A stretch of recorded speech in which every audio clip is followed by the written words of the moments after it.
dibaca sepanjang masa binatang atau itu jimata mengan sayyidina lala jamu bihantam ruh tubuh yang mulia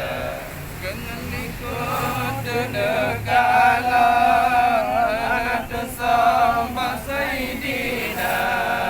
netanais bekas santan wajib daulat terpercaya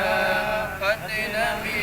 hantam dengut yang nak tepit dua mata kebayangkan dalam huruf hiril lalau takalan rupa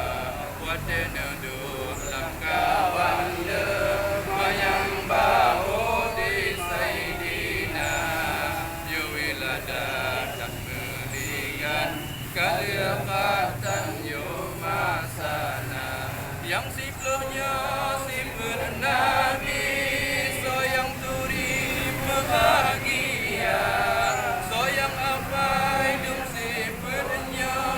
duduk karam Tuhan pelihara dengan berkat Nabi Mustafa cita-cita Nabi bersampun nepe ampun bandum dosa ubud raya bangsa kamu nepe ampun bandum dosa